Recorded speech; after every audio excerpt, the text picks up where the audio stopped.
gets every vote there is. But she would love to come to Belmont or Lipscomb and talk to social work classes. Don't tell me if you've asked her if she had to come, because I don't want to hear that. But the same is true for many, many people who you elected. Ask them to come ask them in the fall to come talk about what happened last year, what they're looking for. It doesn't even have to be about your issues, just build that relationship.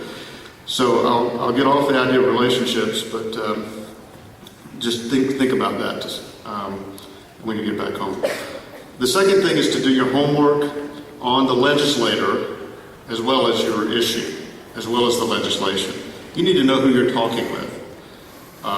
That's not easy to do when you've got everything else you're doing, but as a professional, as a future social worker, you will have time to do that. You will have time to figure out, who is this person that I've asked to spend some time with me about an issue? Who is this person we just invited to class to come speak?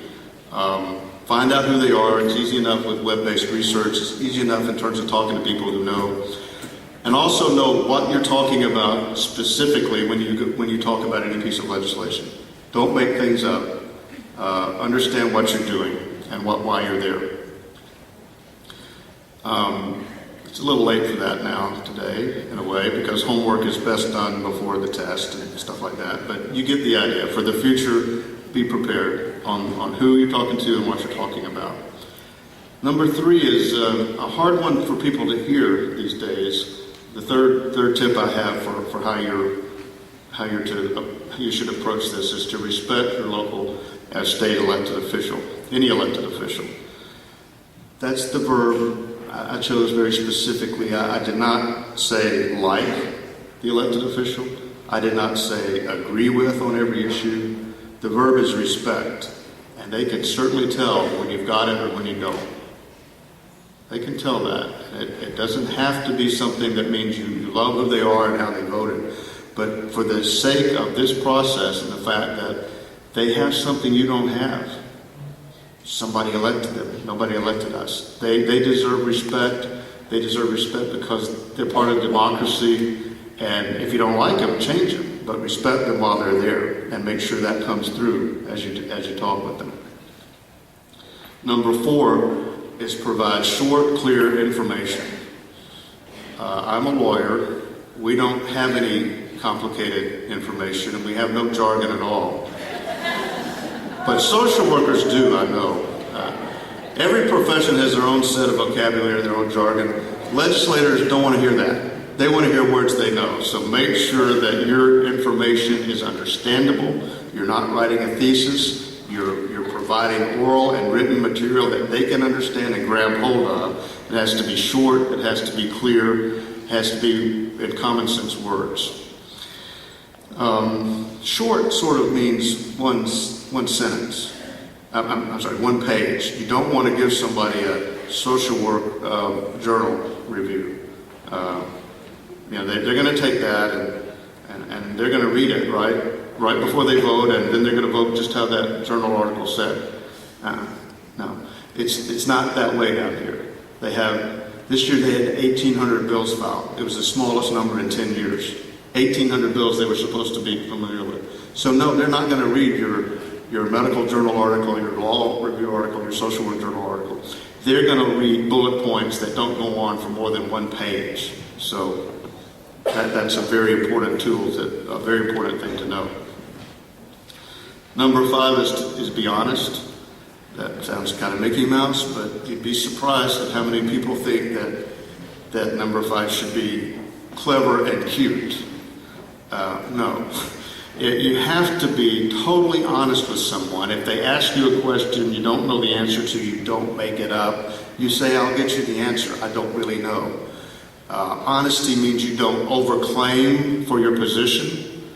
You don't exaggerate. You're just honest. Here's what we think. Here's why we think it. Hope you'll do what we suggest.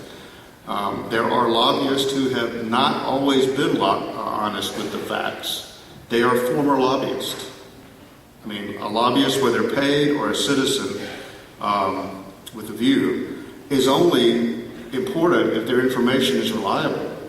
And so lobbyists generally are very trustworthy because they know that. They know they'll be out of a job if any legislator ever catches them in something that's untrue or exaggerated. And we need to think about that as citizen activists, citizen lobbyists as well.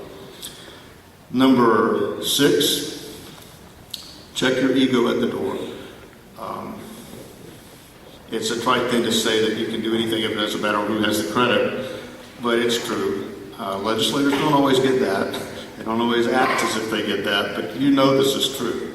If it's about you, you've lost. If it's about your organization, your value, your issue, your bill, you're not losing, you're winning. But if it has to be about you and you're not working with others and being willing to give others credit, then you're going to lose. So that's an important thing for everyone to remember when it comes to this process. Number 7 is a tough one because we want to win and we want to show people who disagree with us that they were wrong and we're going to fix them. But number 7 is don't ever burn your bridges. Don't ever make threats.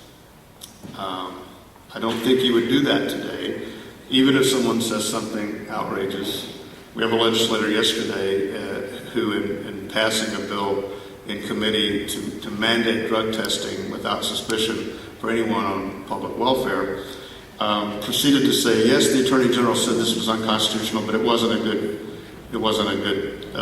I didn't like the analysis.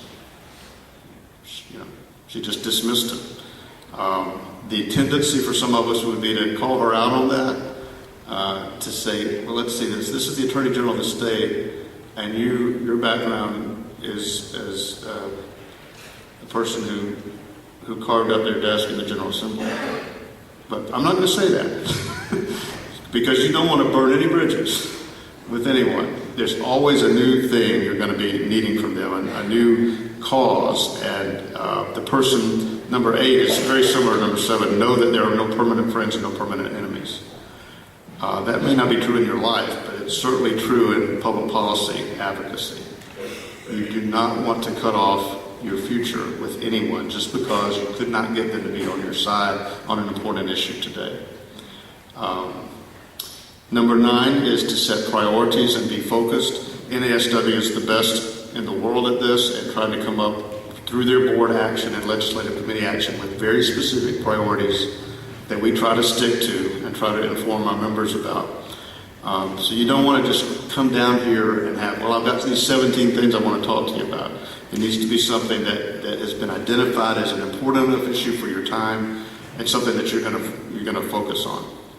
And number 10 is to know all the rules. Nobody knows all the rules, but there are rules to know. Some of them are very formal rules, like it doesn't matter if you've got the votes of everyone on the House floor if your committee is against you, because the House will never see the bill if it doesn't pass committee. That's kind of an important rule to know. But there's a lot of informal rules as well, and those you pick up as you go. Some of those rules are in your packet. I have a little piece called How to Act Like You Were Raised Right when you're at the legislature. Informal rules that I'm sure you all know without thinking about them, but take a look at them before you go to the legislature. So you need to basically always be learning what the rules are, what the formal and informal rules are.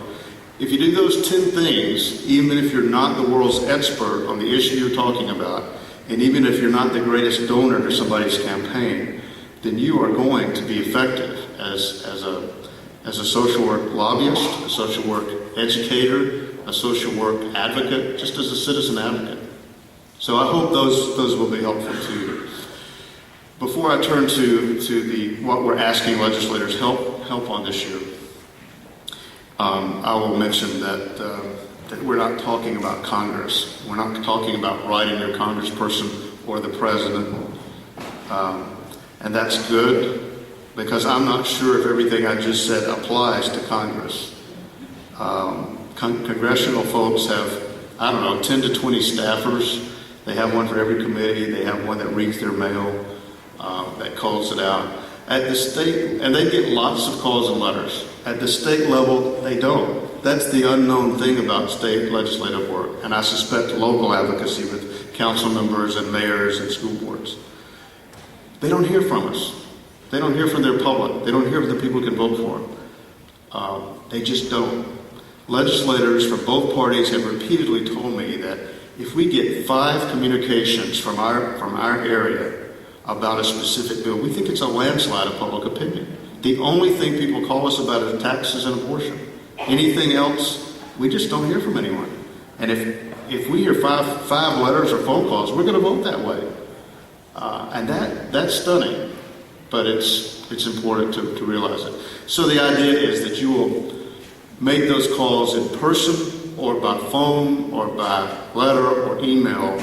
Do not think that your point of view is not important, and do not think it has to be perfect before it's worth communicating. If we could turn then to this